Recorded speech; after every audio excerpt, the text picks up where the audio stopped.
Welcome to our channel 100% knowledge with success. Video देखने से पहले चैनल को सब्सक्राइब कीजिए और बेल आइकॉन दबाइए। नमस्कार बच्चों, स्वागत है आपका एक बार फिर से बीएससी सेकेंड ईयर की केमिस्ट्री क्लासेज में।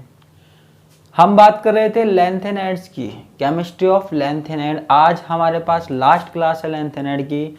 लैंथेनाइड हमारे पास यहाँ कंप्लीट हो जाएगा, है ना। कितनी अद्भुत बात है, कितनी शानदार बात है, हमारे पास लैंथेनाइड कंप्लीट हो जाएगा। जिसने सारी क्लासेज ली है उसको बड़ा मज़ा आ रहा होगा। ये सब कुछ कंप्लीट कर चुके हैं हम, ठीक है। आज हमारा लास्ट टॉपिक है। कौन सा? आज हमारा जो टॉपिक है वो है लैंथेनाइडों के यौगिक। क्या है? लैंथेनाइडों के यौगिक, कंपाउंड ऑफ लैंथेनाइड। क्या? कंपाउंड ऑफ लैंथेनाइड, ये हमको आज पढ़ना है। वैसे तो हम पहले भी इसके बारे में डिस्कस कर चुके हैं, जब मैंने आपको +3, +2 और +4 ऑक्सीडेशन स्टेट के बारे में बताया था। तो फिर से कर लेते हैं, कोई बात नहीं। एक मोस्ट इंपॉर्टेंट टॉपिक है ये। मैंने आपको बताया था कि जो लैंथेनाइड है वो 3 प्रकार की ऑक्सीकरण अवस्था दिखाते हैं बच्चों। कौन कौन सी? +3, +2, +4, ठीक है बच्चा।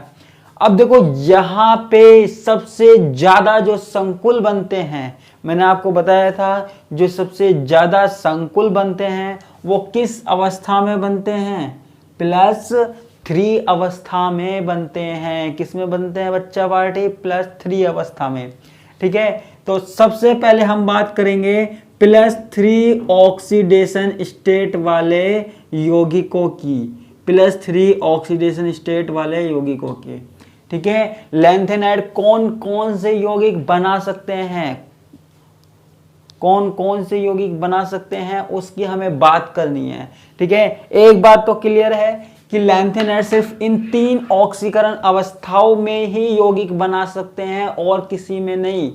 तो हमें सिर्फ इन 3 की ही बात करनी है, +3, +2 और +4 की ही बात करनी है, और कुछ बात हमें नहीं करनी है, ठीक है। तो सबसे पहले हम बात कर रहे हैं +3 ऑक्सीकरण अवस्था वाले यौगिकों की।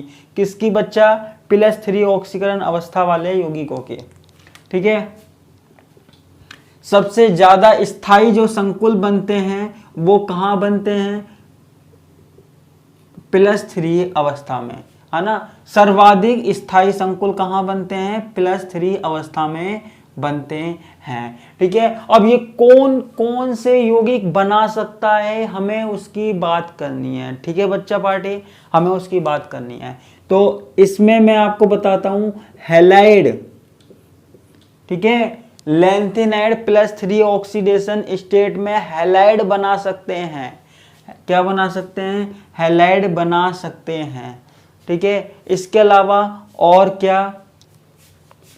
यानी कि LnCl3 ये बना सकते हैं। देखो यहाँ पे जब हैलाइड बनते हैं तो ये क्रिस्टलीकृत भी हो सकते हैं, यानी कि जल के अणु भी इनमें पाए जा सकते हैं, इनका क्रिस्टलाइजेशन भी हो सकता है। तो लैंथेनाइड हमारे पास हैलोजन के साथ इस तरीके से पाए जा सकते हैं, जहां पे लैंथेनाइड +3 ऑक्सीकरण अवस्था में क्लोरीन से जुड़े हुए होंगे, ठीक है। और साथ में हमारे पास वाटर मॉलिक्यूल हो सकता है, ठीक है। जब भी हमारे पास +3 ऑक्सीकरण अवस्था में हैलाइड की बात आएगी तो हम क्या बताएंगे? इस तरीके के यौगिकों का निर्माण होता है हैलाइड से। किसका? इस तरीके का LnCl3 टाइप के यौगिकों का निर्माण होता है बच्चा पार्टी, ठीक है। इसके बाद बात आती है ऑक्साइड की। किसकी? ऑक्साइड की। अगर हम बात करें कि जो हमारे पास लैंथेनाइड है वो ऑक्सीजन से किस प्रकार मिलता है, ठीक है। जितने भी लैंथेनाइड हैं, जितने भी, कोई सा भी ले लो, सीरियम से लेके ल्यूटीशियम तक कोई सा भी ले लो, अगर उसे ऑक्सीकरण अवस्था +3 ऑक्सीकरण अवस्था में संकुल बनाना है तो किस प्रकार का संकुल होगा? Ln2O3 प्रकार का संकुल होगा। Ln का मतलब क्या है यहाँ पे? Ln का मतलब कोई सा भी लैंथेनाइड यहाँ पे हम लगा सकते हैं। हम यहाँ पे लैंथेनम से लेके ल्यूटीशियम तक कोई सा भी लगा सकते हैं, जो हमको अच्छा लग रहा है वो हम प्राप्त कर सकते हैं। ठीक है, तो यहाँ पे जो बनेगा Ln2O3 प्रकार का बनेगा। जैसे हमारे पास Pr है, प्रेसियोडाइमियम है, तो Pr2O3 बनेगा, समेरियम है तो Sm2O3 बनेगा। तो इस प्रकार के ऑक्साइड बनेंगे हमारे पास यहाँ लैंथेनाइड से। किस प्रकार के? Ln2O3 प्रकार के यौगिक बनेंगे। ठीक है, और आगे अगर हम इसकी अभिक्रिया करवाएं, अगर आगे इसकी हम जल के साथ अभिक्रिया करवाएं तो ये क्या बनाएंगे? जल के साथ अभिक्रिया करने से तो क्या बनते हैं? हाइड्रोक्साइड बनते हैं। तो ये हाइड्रोक्साइड का निर्माण भी कर सकते हैं बच्चा। ठीक है, तो ये जल के साथ मिलकर हाइड्रोक्साइड का निर्माण भी कर सकते हैं। तो ये हमारे पास किसकी बात हुई? हैलाइड और ऑक्साइड की बात हुई। ठीक है बच्चा पार्टी। अगर हम यहां पे बात करें किसकी? कैल्कोजेनाइड की, कैल्कोजेनाइड की। ठीक है, तो कैल्कोजेनाइड सबसे पहले तो हमको ये पता होना चाहिए कि ये कैल्कोजेनाइड क्या होता है।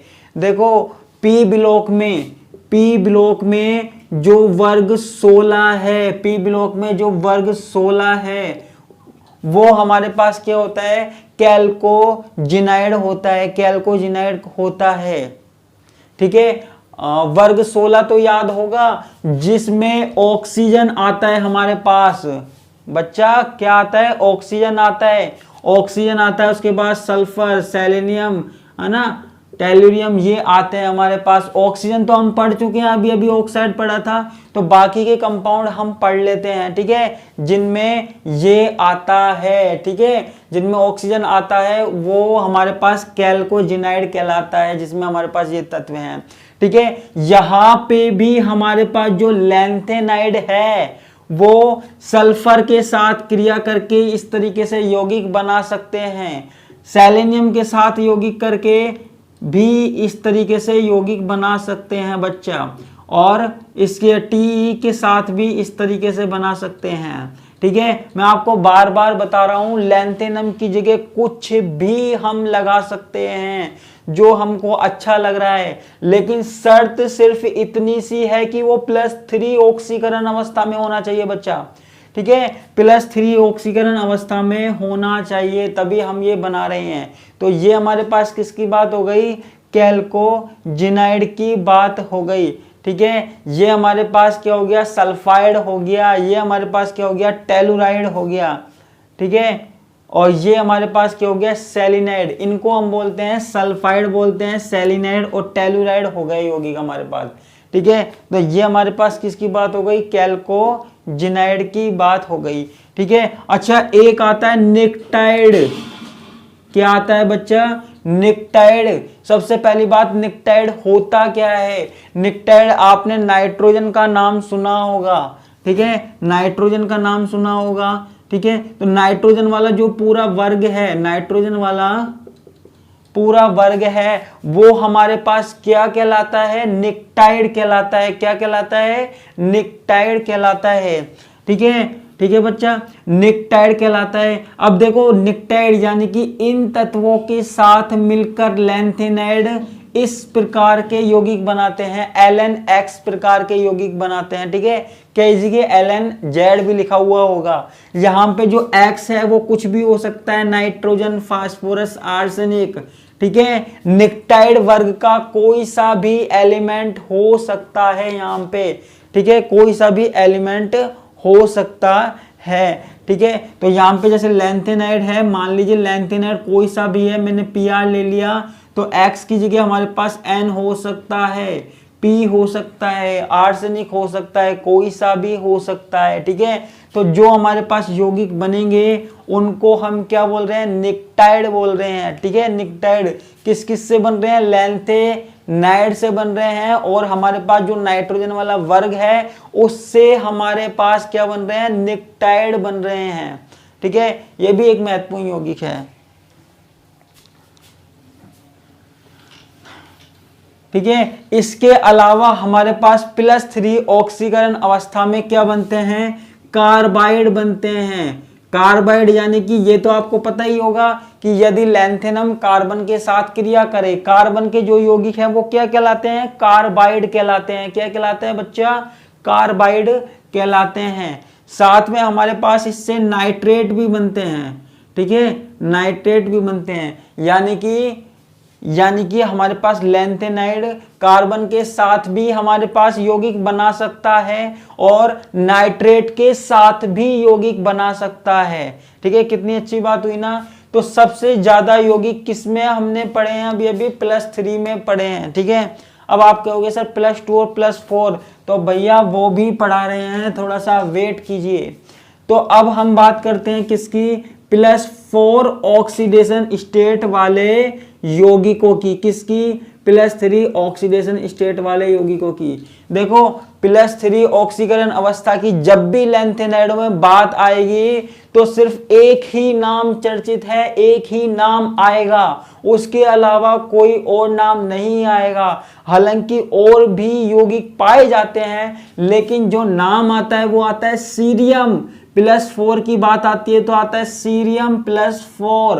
हालांकि आजकल और भी तत्व हैं, लेकिन सीरियम के नाम से ही +4 है, ठीक है। जब भी नाम आएगा तो सीरियम +4 की ही बात करनी थी, ठीक है। तो यहां पे एक बात ध्यान रखना, सीरियम में सबसे ज्यादा स्थायी ऑक्सीकरण अवस्था कौन सी है, +4 ऑक्सीकरण अवस्था सबसे ज्यादा स्थायी है, सबसे ज्यादा स्टेबल है, ठीक है। अब +4 ऑक्सीकरण अवस्था में कौन कौन से यौगिक बन सकते हैं हमें उसकी बात करनी है, ठीक है। तो इसमें कौन सा यौगिक बन सकता है, जो यौगिक बन सकता है वो है सीरियम डाइऑक्साइड। क्या बन सकता है, cerium dioxide, CO2, carbon dioxide नहीं, सीरियम डाइऑक्साइड बन सकता है, ठीक है। कुछ कुछ वैसा ही यहाँ पे ध्वनि आ रही है, आवाज आ रही है, ठीक है। तो ये क्या है, सीरियम डाइऑक्साइड।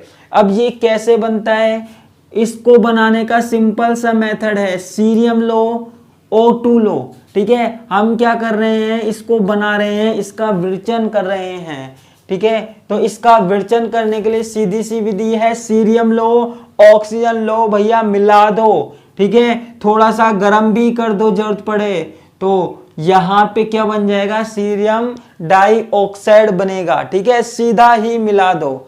या फिर इसको बनाना है तो सीरियम हाइड्रोक्साइड ले लीजिए, सीरियम हाइड्रोक्साइड ले लीजिए, उसकी ऑक्सीजन के साथ क्रिया करा दीजिए, और यहाँ पे भी थोड़ा सा धुआं कर देंगे हम, यहाँ पे भी थोड़ा सा टेम्परेचर दे देंगे, है ना, यहाँ पे भी थोड़ी सी धुआं करनी है। इसके बाद यहाँ पे हमारे पास क्या बन जाएगा, CeO2 बन जाएगा, ठीक है। साथ में हमारे पास देखो CeO2 बन गया, साथ में हमारे पास क्या निकल के आएगा, साथ में यहाँ पे हमारे पास H2O निकल के आएगा, ठीक है। क्या निकल के आएगा, H2O निकल के आएगा यहाँ पे, ठीक है बच्चा। और यहाँ पे अगर आप चाहो तो इसे बैलेंस कर लेना 6H2O से, उम्मीद करता हूं हो जाएगा, ठीक है। या फिर आप अपने हिसाब से इसको बैलेंस कर सकते हो, ठीक है। आप बैलेंस कर लेना, बैलेंस नहीं हुआ हो तो, ठीक है। 2 हाइड्रोजन बच रहे हैं, 2 ऑक्सीजन बच रहा है ना, आप बैलेंस कर सकते हो ना, कोई दिक्कत वाली बात नहीं है। इसके अलावा हम यहाँ पे क्या करते हैं, हम यहाँ पे CeNO3 ठीक है, यहाँ पे NO3 के बारे में भी बात करते हैं। अगर हमारे पास नाइट्रेट है और नाइट्रेट की क्रिया हमने ऑक्सीजन से करवा दी। यहाँ पे भी हमें थोड़ा सा धुआं धुआं करना है, यानी कि हमें गर्म करना है। जब भी धुआं धुआं की बात आएगी यानी कि हमें गर्म करना है, ठीक है। तो यहाँ पे हमारे पास क्या होगा, यहाँ पे भी हमारे पास सीरियम डाइऑक्साइड का निर्माण हो जाएगा। साथ में हमारे पास क्या बनेगा, H2O, सॉरी H2O तो हमारे पास पहले ही बन गया, NO2 बनेगा हमारे पास, ठीक है। क्या बनेगा, NO2 बनेगा हमारे पास, ठीक है बच्चा। तो यहाँ पे कितने NO2 बनेंगे, यहाँ पे 2 NO2 बनेंगे, ठीक है। इतनी सी बात हमको यहाँ पे करनी है, ठीक है, यहाँ पे हमको करनी है। अच्छा एक चीज और देखो, यहाँ पे मैंने ऑक्सीजन यानी कि इसका मतलब है वायु की उपस्थिति में करवाया है। देखो यहाँ पे मैंने कोई बैलेंस नहीं की रिएक्शन, है ना। अगर आप बैलेंस करना चाहो तो बैलेंस कर सकते हो, ठीक है, कोई दिक्कत वाली बात नहीं है। बैलेंस करने के लिए देखो, अगर आप इसको हटा दो, ठीक है, अगर आप इसको हटा दो तो ये हमारे पास क्या है, बैलेंस हो सकता है, ठीक है। तो यहाँ पे NO3 NO2 बाहर निकल जाएगा, यहाँ पे ऑक्सीजन कितनी हो गई, 3 दूनी 6, ठीक है। तो 2 2 4 2 6, सीरियम 1, ठीक है, नाइट्रोजन 2 हो गए ना। तो ये हमारे पास इस तरीके से बैलेंस हो सकता है। आप भी इसको बैलेंस, कोई रिएक्शन बैलेंस नहीं हो तो बैलेंस करके देख लेना। वैसे भी हम ऑर्गेनिक केमिस्ट्री नहीं पढ़ रहे हैं, हम पढ़ रहे हैं इनऑर्गेनिक केमिस्ट्री पढ़ रहे हैं ना। तो कहीं बैलेंस नहीं हो तो थोड़ा सा अपना भी दिमाग लगा लेना, चाबी लगाना और दिमाग को खोल के देख लेना। कुछ तो होगा इसमें, इतने सालों से पढ़ रहे हो, खाली तो नहीं होगा उम्मीद करता हूँ। और खाली होगा भी तो मैं क्या कर सकता हूँ, हो सकता है लॉकडाउन में खाली हो गया हो, ठीक है। तो दिमाग को खोल के देखिए। ये हमारे पास किसकी बात हो गई, सीरियम डाइऑक्साइड की बात हो गई, ठीक है। सीरियम डाइऑक्साइड अच्छा होता क्या है, यह एक श्वेत क्रिस्टलीय ठोस होता है। क्या होता है बच्चा, श्वेत क्रिस्टलीय ठोस होता है, वाइट क्रिस्टलाइन सॉलिड होता है। क्या होता है, वाइट क्रिस्टलाइन सॉलिड होता है, ठीक है। और ये हमारे पास क्या है, स्थायी और उदासीन पदार्थ है, स्थायी व उदासीन है, ठीक है। स्थायी और उदासीन होने का मतलब क्या है, ये किसी भी अम्ल और क्षार के साथ अभिक्रिया नहीं करता है। अम्ल और क्षार के साथ क्या नहीं करता, अभिक्रिया नहीं करता है बच्चा, ठीक है। इसके बाद हमारे पास एक कंपाउंड और है, कौन सा, सीरिक सल्फेट। क्या, सीरिक सल्फेट, यानी कि जिसमें सीरियम भी है और सल्फेट भी है, यानी कि CeSO4 ठीक है। इसको हम बोल रहे हैं सीरिक सल्फेट, यानी कि ये सल्फेट भी बना सकता है। क्या करना पड़ेगा हमें, सीरिक डाइऑक्साइड, सीरियम डाइऑक्साइड जो भी हमने बनाया था वो ले लीजिए। साथ में हम क्या ले लेते हैं, H2SO4 ले लेते हैं, ठीक है, H2SO4 ले लेते हैं। और यहाँ पे फिर से हमको क्या करना है, धुआं धुआं करनी है, ठीक है। यानी कि हमको इसको गर्म करना है, हमको क्या करना है, गर्म करना है। जब हम इसको गर्म करेंगे तो हमारे पास क्या बनेगा, सीरिक सल्फेट बनेगा। सीरिक क्या बनेगा, सल्फेट बनेगा, ठीक है। अब यहाँ पे आप बैलेंस कर देना, ठीक है। बैलेंस करने के लिए क्या करोगे, क्या है, यहाँ पे सल्फेट 2 है, SO4 2 है, तो यहाँ पे SO4 2 करने के लिए क्या करोगे, 2 लगा दोगे, ठीक है। हाइड्रोजन भी बैलेंस हो गए, ठीक है। ऑक्सीजन तो बैलेंस हो गए, है ना, 2 ऑक्सीजन थे, यहाँ ऑक्सीजन 2 हो गए, ठीक है। तो ये हमारे पास क्या बन गया बच्चा, ये हमारे पास बन गया सीरिक सल्फेट बन गया, ठीक है, सीरिक सल्फेट बन गया। इसके क्या क्या गुण होते हैं, ये पीले रंग का क्रिस्टलीय ठोस है, येलो कलर क्रिस्टलाइन सॉलिड, यह पीले रंग का क्रिस्टलीय ठोस है। अच्छा और गुण बताऊं तो जो ये हमारे पास CeSO4 है ना, ये हमारे पास क्या है, प्रबल ऑक्सीकारक है। क्या है बच्चा, प्रबल ऑक्सीकारक है, ऑक्सीडेंट है, ठीक है, प्रबल ऑक्सीकारक की तरह कार्य करता है यहाँ पे, ठीक है। तो ये हमारे पास किसकी बात हो गई, सीरिक सल्फेट की बात हो गई। ठीक है, अभी थोड़ी सी बात और रह रही है, वो हमको करते हैं। सिर्फ मैं आपको ये बता रहा हूं कि कौन कौन से यौगिक बन सकते हैं। एक हमारे पास क्या है, सीरिक हैलाइड है, सीरिक हैलाइड है, यानी कि आपको पता है सीरियम और सीरियम के साथ सीरियम +4 ऑक्सीडेशन स्टेट में है, तो इसके साथ कोई हैलोजन जोड़ दो, X4 या हैलोजन जोड़ दो। तो मैंने यहाँ पे जोड़ दिया F4, जैसे F4 मैंने जोड़ दिया। ठीक है, ज्यादातर ये क्या है, किसके साथ बनाता है, F4 के साथ ही बनाता है। किसके साथ बनाता है, F4 के साथ ही बनाता है। इसको बनाने की विधि क्या है, CeO2 सीरियम डाइऑक्साइड, फिर से हमने ले लिया। ठीक है, 2H2O, ठीक है, क्रिस्टलीकृत वाला लिया है, जहां पे क्रिस्टलीय जल का अणु है, और इसकी क्रिया हमने किससे करवा दी, हाइड्रोजन फ्लोराइड से करवा दी। बच्चा किससे करवा दी, हाइड्रोजन फ्लोराइड से। आप 4 ले लीजिए ना बैलेंस करने के लिए। ठीक है, तो जहां पे हमारे पास क्या बन जाएगा, देखो 4 इसलिए लिए हैं क्योंकि 4 ही चाहिए हमको, तो हमारे पास क्या बन जाएगा, CeF4 बन जाएगा। ठीक है, साथ में हमारे पास क्या है, H2O का मॉलिक्यूल है। ठीक है, H2O का मॉलिक्यूल है। ठीक है, और हमारे पास एक H2O मॉलिक्यूल निकल जाएगा, क्या है, निकल जाएगा। ठीक है, और हमारे पास बनेंगे 3 H2O, एक H2O तो यहां से निकला, 4 हाइड्रोजन है, तो वो 2 हाइड्रोजन यहां हो गए, है ना, H2 यहां हो गया। उसके अलावा हमारे पास क्या है, ऑक्सीजन है, तो वो ऑक्सीजन यहां काम में आ गया ना। बैलेंस करके देख लो, यहाँ पे तो बैलेंस है, ऐसा नहीं होता कि हर बार अनबैलेंस रह जाए रिएक्शन, है ना। कभी कभी बैलेंस कर देते हैं, थोड़ी बहुत मुझे भी आ जाती है बैलेंस करना, कभी कभी दिमाग आ जाता है मुझ में थोड़ा सा।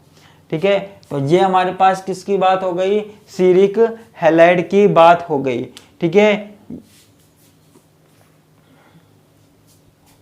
यह भी एक रंगहीन और क्या है, स्थायी यौगिक है।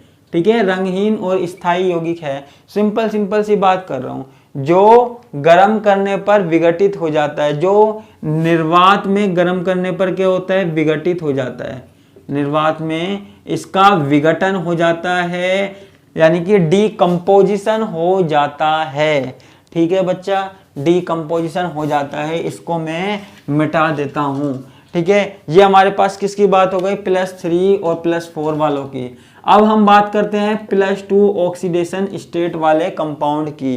ठीक है, तो +2 ऑक्सीडेशन स्टेट मैंने आपको पहले भी बताया था, यहाँ पे समेरियम, यूरोपियम और इट्रीबियम, है ना, ये हमारे पास क्या दिखाते हैं, ये हमारे पास +2 ऑक्सीकरण अवस्था दिखाते हैं। यहाँ पे सबसे ज्यादा +2 ऑक्सीकरण स्थायी किसकी होती है, यूरोपियम की होती है। सबसे ज्यादा यौगिक यूरोपियम के स्थायी होंगे। मुझसे पूछा था क्यों होते हैं, क्योंकि यहाँ पे आधे कक्षक भर जाते हैं, और मैंने आपको बताया था किसी भी तत्व में आधी भरी हुई कक्षकों की अवस्था सबसे ज्यादा स्थायी होती है, सबसे ज्यादा स्टेबल होती है बच्चा।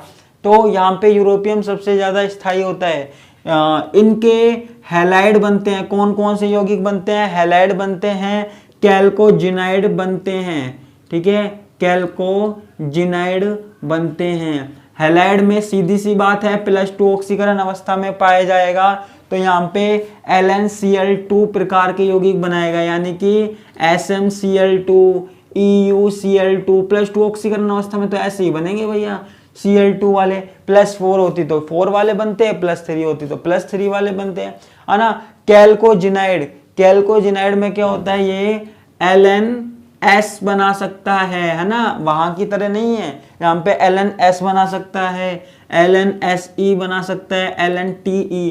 तो इसमें इन 3 प्रकार के यौगिक बनते हैं। कैल्कोजिनाइड तो आपको पता है सल्फर, सेलेनियम, है ना, और टेल्यूरियम वाले।